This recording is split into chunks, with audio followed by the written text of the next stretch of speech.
नमस्कार दोस्तों, कैसे हैं आप सब। जी ऑनलाइन स्टडी में आप सभी का स्वागत है। आज कक्षा 12 जीव विज्ञान अध्याय 5 वंशागत विविधता के सिद्धांत का भाग 9 और अंतिम भाग इसका आज आपको बताया जाएगा।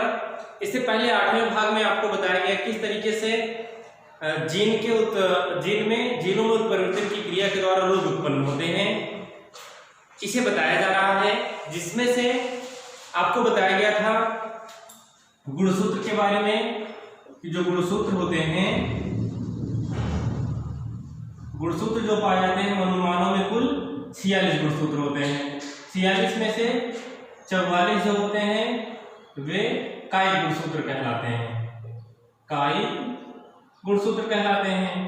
ठीक है, कायिक गुणसूत्र कहलाएंगे। और जो 2 गुणसूत्र होता है इसे लिंग गुणसूत्र कहते हैं। ठीक है, लिंग गुणसूत्र कहा जाएगा। अब आपको बताया गया था गुणसूत्र 46 होते हैं, 46 में से 44 कायिक गुणसूत्र और 2 लिंग गुणसूत्र होते हैं।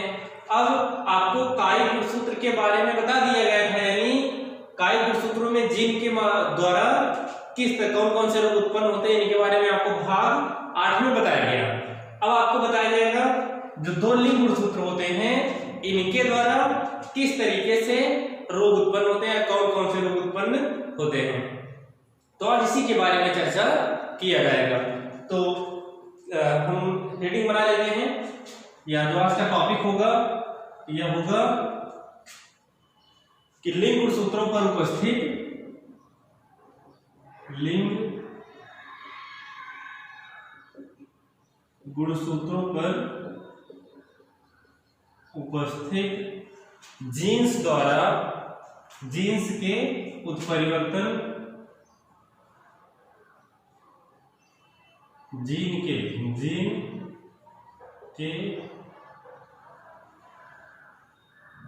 उत्परिवर्तन द्वारा उत्पन्न रोग। ठीक है, लिंग गुणसूत्र पर उपस्थित जीन के उत्परिवर्तन द्वारा उत्पन्न रोग के बारे में आज हम चर्चा करेंगे यानी पढ़ेंगे। ठीक है, तो आपको बताया गया गुणसूत्र जो होते हैं 46 होते हैं। 44 गुणसूत्र जो होते हैं कायिक गुणसूत्र कहलाते हैं, जिनके बारे में भाग 8 में आपको बताया गया, आज भाग 9 में और इसके अंतिम भाग में आपको बताया जाएगा कि लिंग गुणसूत्रों द्वारा किस तरीके से रोग उत्पन्न होते हैं। तो लिंग गुणसूत्र जो होते हैं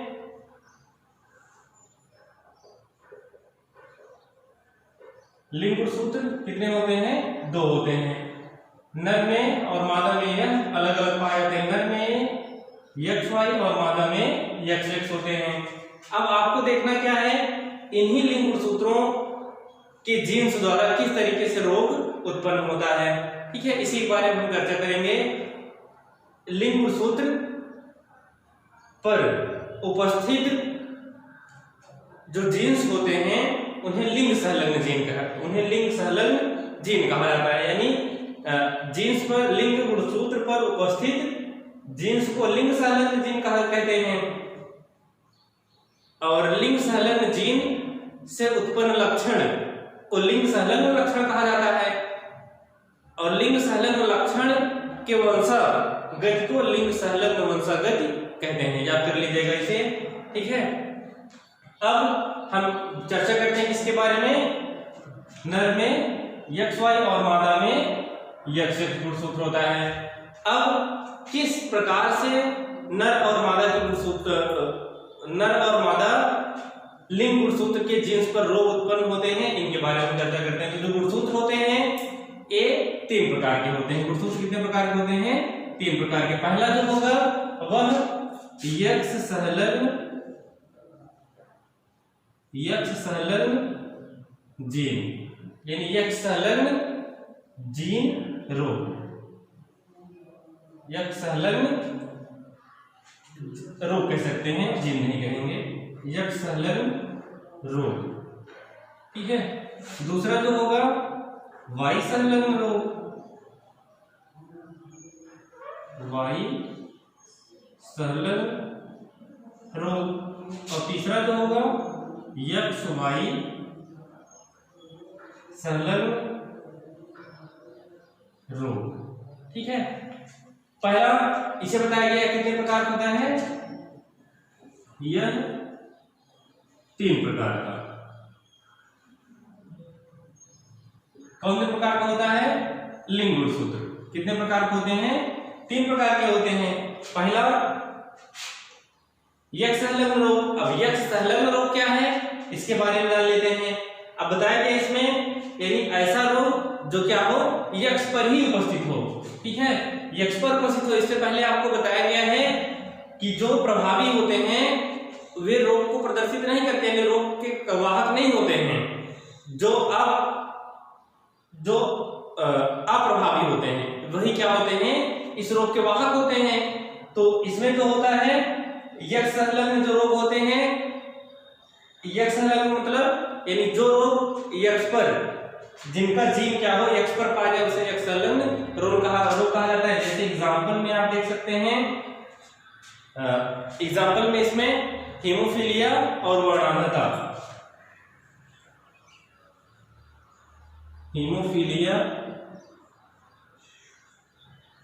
और वर्णांधता।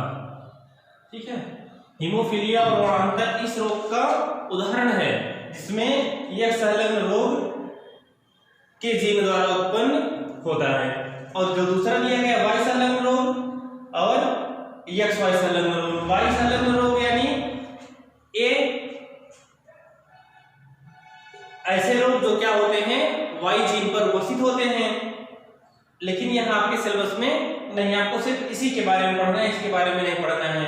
और जो यक्ष वाई संलग्न रोग होते हैं यानी ऐसे जीन जो क्या हो यक्ष पर भी उपस्थित हो और वाई पर भी उपस्थित हो। ठीक है, ये दोनों आपको नहीं पढ़ने, आपके सिलेबस से नहीं है। तो हम चलते हैं इसके बारे में बताते हैं यक्ष संलग्न रोग के बारे में, यानी यक्ष पर पाए जाने वाले जीन्स के द्वारा उत्पन्न रोगों के बारे में। पहला रोग आपको बताया गया कौन सा, पहला रोग आपको बताया गया हीमोफीलिया। क्या बताया गया, हीमोफीलिया और वर्णांधता। 2 रोग देखे जाते हैं किसके द्वारा, यक्ष संलग्न रोग के माध्यम, यक्ष जीन पर उपस्थित रोगों के बारे में हमको देखना है। यक्ष संलग्न रोग में, यक्ष संलग्न रोग सबसे पहले हम देखते हैं कि यक्ष संलग्न रोग के बारे में, यक्ष संलग्न रोग है क्या।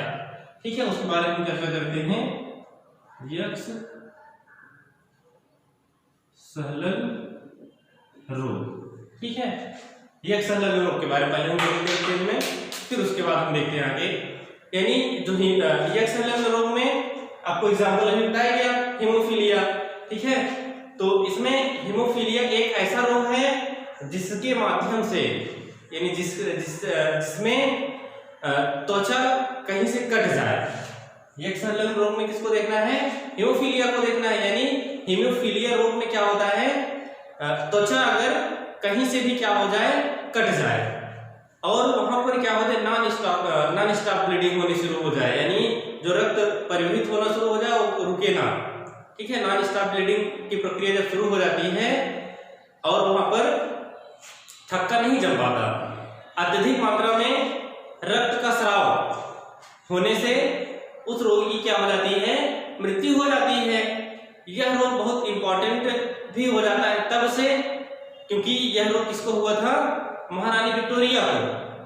महारानी विक्टोरिया जो थी, ये बहुत बार क्वेश्चंस भी पूछा गया है कि जो यक्ष संलग्न रोग है यानी हीमोफीलिया जो रोग है वह सबसे पहले किसे देखा गया था, तो रानी विक्टोरिया को देखा गया था। रानी विक्टोरिया में पाया गया था जो इस रोग की वाहक थी। इनके बहुत सारे इनके फैमिली मेंबर्स में बहुत सारे लोगों में यह रोग पाया गया था, हीमोफीलिया रोग।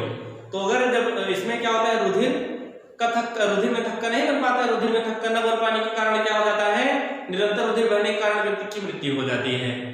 तो इस रोग की वाहक आपको बताएगी रानी विक्टोरिया थी और इनके फैमिली मेंबर्स बहुत सारे लोगों को यह रोग था। अब हम आपको बताते हैं किस तरीके से यह हीमोफीलिया में यह लक्षण देखा जाता है, यह रोग देखा जाता है। ठीक है, तो पहला इसका जो रोग है हीमोफीलिया। ठीक है, हीमोफीलिया यहाँ पर बताया कि इसका लक्षण भी आपको बताया कि इसमें स्टॉप ब्लीडिंग पाई जाती है, ये रुधिर पर स्राव होने लगता है और रुकता नहीं है, जिसके कारण जिससे देखा जाता है कि उस व्यक्ति को हीमोफीलिया नामक रोग से ग्रसित है। ठीक है, अब यह जो हीमोफीलिया नामक रोग है, यह जो होता है अप्रभावी रूप से वंशागत होता है। कैसा होता है? अप्रभावी रूप से, अप्रभावी रूप से वंशागत होता है। ठीक है, यह अप्रभावी रूप से हीमोफीलिया रोग जो होता है अपना लक्षण, यह अप्रभावी रूप से वंशागत होता है, यह अपना लक्षण किस पर प्रदर्शित करता है? यक्ष पर। ठीक है, यक्ष पर प्रदर्शित करता है। अब हीमोफीलिया को अंग्रेजी में लिखेंगे, इसे कहते हैं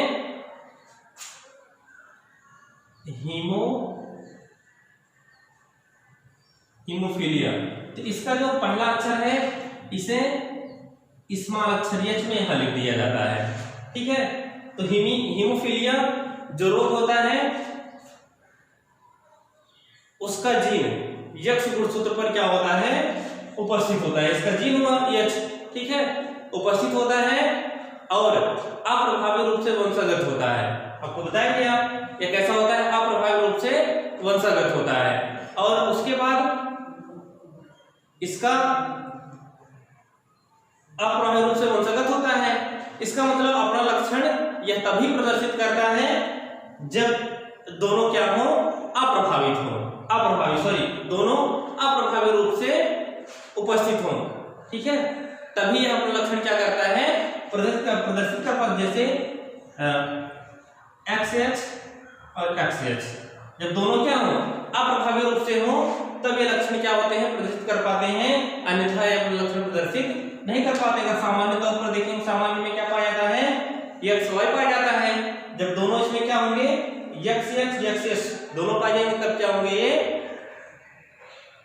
हीमोफीलिया, तब व्यक्ति क्या होगा? हीमोफीलिया रोग से ग्रसित होगा। तो इसकी अगर हम वंशागति देखना चाहें तो सबसे पहले हम इसका जीन रूप देख लेते हैं, किस तरीके से बनेगा। अगर XH और Y है, ठीक है, अगर ये जीन जो होगा इसका H और Y है, तब जो नर बनेगा, नर वो क्या होगा? रोगी होगा। नर क्या होगा? रोगी होगा। क्यों रोगी होगा? बताया गया अभी कि जब क्या होते हैं? 2 XH होता है, तब यह क्या होता है? प्रभावी होता है। लेकिन जो पुरुष होते हैं यानी नर में क्या होता है? एक ही X पाया जाता है। एक ही X पाए जाने के कारण यह पुरुष क्या होगा? रोगी होगा। ठीक है, अगला जो होता है XH और X, इससे क्या बनेगी? मादा बनेगी। मादा क्या होती है? वाहक होती है। ठीक है, अब वाहक क्या है? मैंने आपको बताया, जो इस रोग को लेके अगली पीढ़ी में जाने का कार्य करता है, अगली पीढ़ी पहुंचाने का कार्य करता है, वह उस रोग का वाहक कहलाता है। अब ये क्या है? वाहक है। जब एक इस तरीके से मादा से और एक इस तरीके से नर से, जब दोनों आपस में मिलेंगे तो इससे बनने वाली कुछ संतानें कैसी होंगी? रोगी होंगी। ठीक है, अब अगला जो होगा XH, तो यहां बनेगा मादा और ये कैसी होंगी? रोगी होंगी। ठीक है, अगला इसमें जो आता है, जैसे अगर XY बना तो क्या होगा? यहाँ पर नर होगा और ये सामान्य स्थिति में होंगे, इनमें कुछ दिक्कत नहीं देखी जाएगी। अगर XX होगा तो यहाँ पर मादा बनेगी और ये भी सामान्य स्थिति में किसी प्रकार का रोग नहीं देखा जाएगा। ठीक है, इस तरीके से इसका लक्षण हुआ जो प्रदर्शित होता है, देखा जाता है। अब हम इसकी वंशागति के बारे में चर्चा कर लेते हैं कि हीमोफीलिया की वंशागति क्या होती है। ठीक है, हीमोफीलिया की वंशागति के बारे में।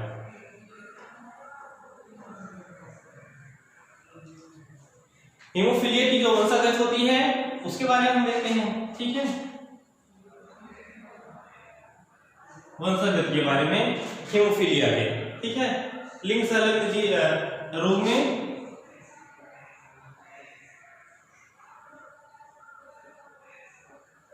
हीमोफीलिया की वंशागति के बारे में हम देखें, किस तरीके से हीमोफीलिया में वंशागति देखी जाती है। ठीक है,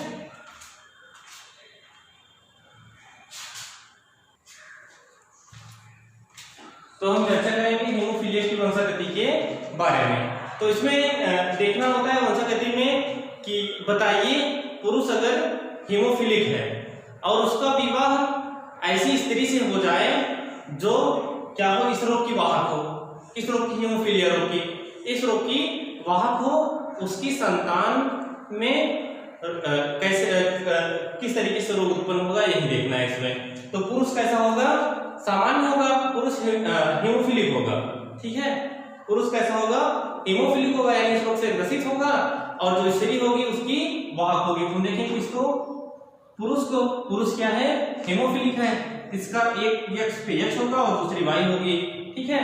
उसके बाद दूसरा बताया गया स्त्री कैसी होगी,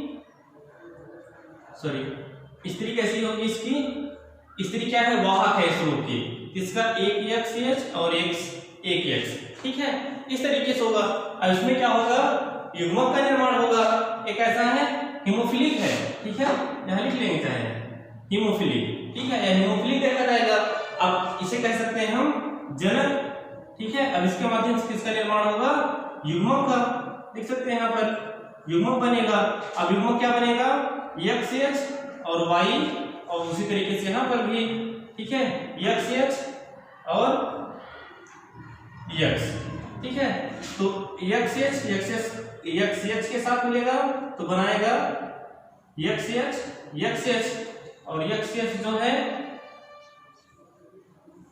इसके साथ मिलेगा, बनाएगा XH और X, यह इसके साथ मिलेगा और बनाएगा XH और Y, और यह इसके साथ मिलेगा, बनाएगा X और Y, ठीक है।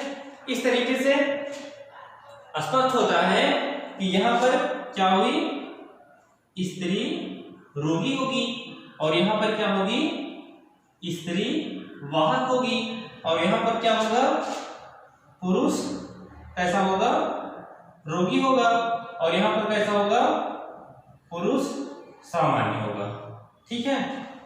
यानी एक कैसी हुई, स्त्री रोगी हुई और एक स्त्री वाहक हुई, और यहाँ पर एक पुरुष क्या हुआ, रोगी हुआ, और एक पुरुष क्या हुआ, सामान्य। इस प्रकार से यह हीमोफीलिया का वंशगत था, ठीक है। यह हीमोफीलिया का क्या था, वंशगत है। इस प्रकार से बहुत सारे प्रश्न पूछे जाते हैं, जैसे पूछ लिया गया पुरुष कैसा है, हीमोफिलिक इसमें पूछा गया। दूसरे पूछ सकता है स्त्री हीमोफिलिक है और पुरुष सामान्य स्थिति में है, तो संतान में किस तरीके से इसमें वंशगति देखी जाएगी। तो ऐसे बहुत सारे क्वेश्चन आप ट्राई करिएगा, जिसके जो इस तरीके से आप लगाएंगे सारा का सारा क्वेश्चन होगा। तो दूसरा इसमें जो रोग दिया गया है वह है वर्णांधता, ठीक है। अब वर्णांधता है क्या चीज, जैसे वर्णांधता में वर्ण आंधता, संधि विच्छेद इसका करेंगे। वर्णांधता रोग में ऐसा व्यक्ति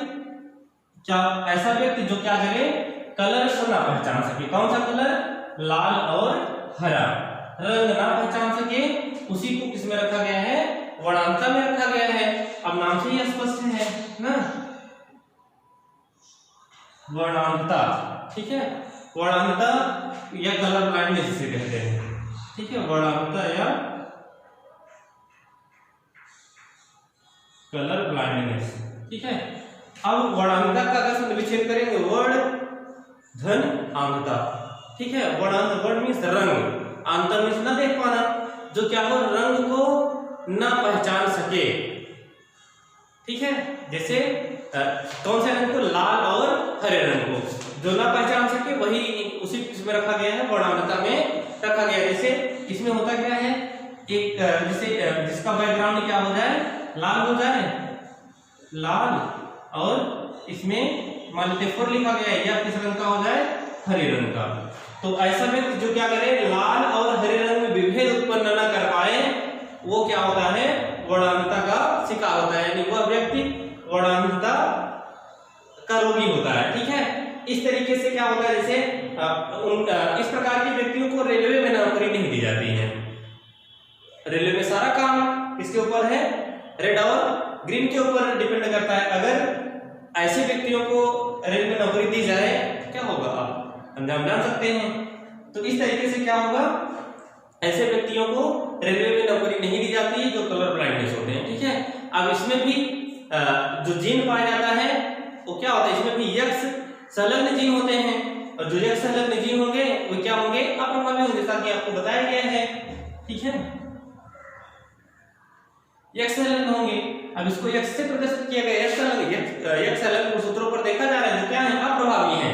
ठीक है, इसको याद रखिएगा, अप्रभावी लक्षणों की वंशागति के बारे में बताया जा रहा है, अप्रभावी जीन की वंशागति के बारे में चर्चा की जा रही है। अब यहाँ पर इसको जो है कैपिटल सी स्मॉल सी से प्रदर्शित करेंगे, इधर देख रहे हैं ना, इस तरीके से इसका सी यहाँ पर लिया गया, इसे सी से प्रदर्शित किया जाता है।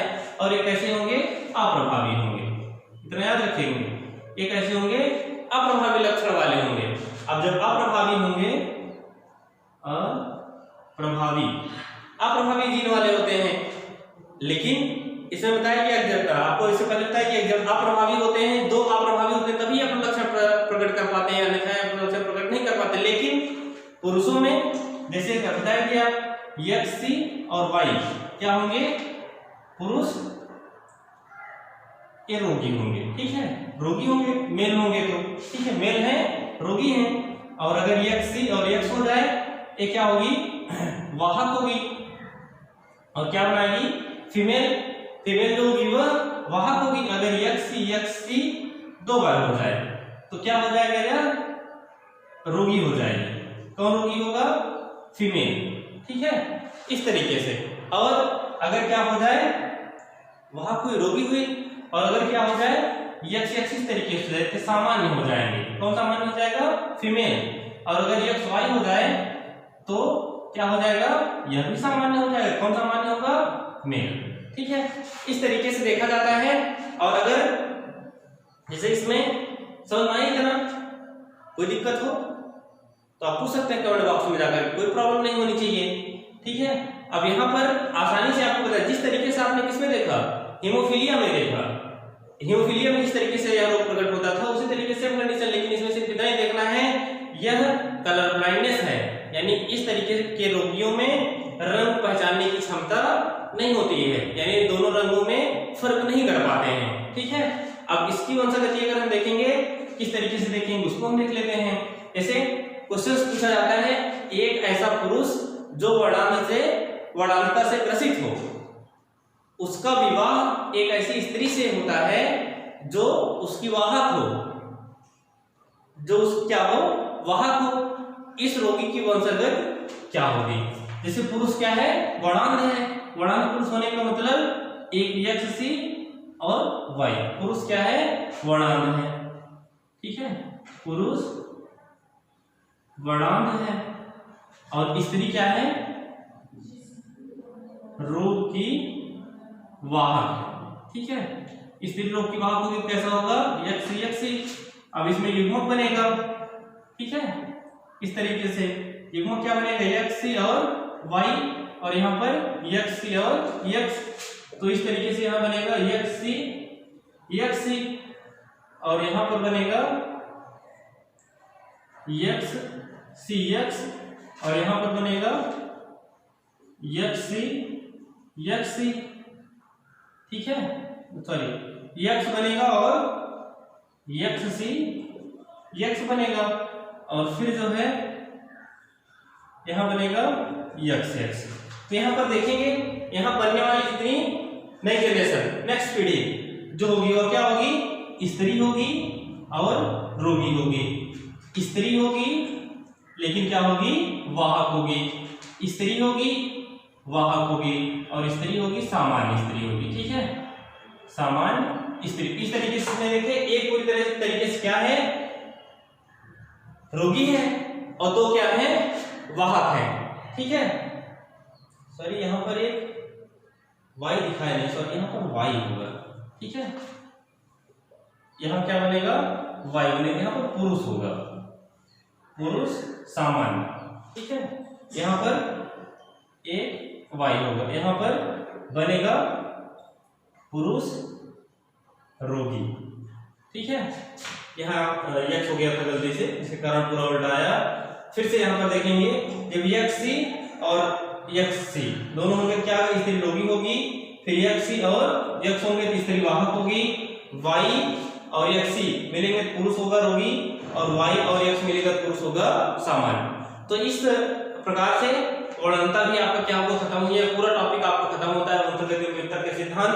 अब नेक्स्ट चैप्टर जो होगा अगले वीडियो में अपलोड किया जाएगा, जो आपको प्राप्त होता रहेगा। ठीक है, इसमें क्वेश्चन है, उस क्वेश्चन का आंसर आपको दीजिएगा कमेंट बॉक्स में जाकर के।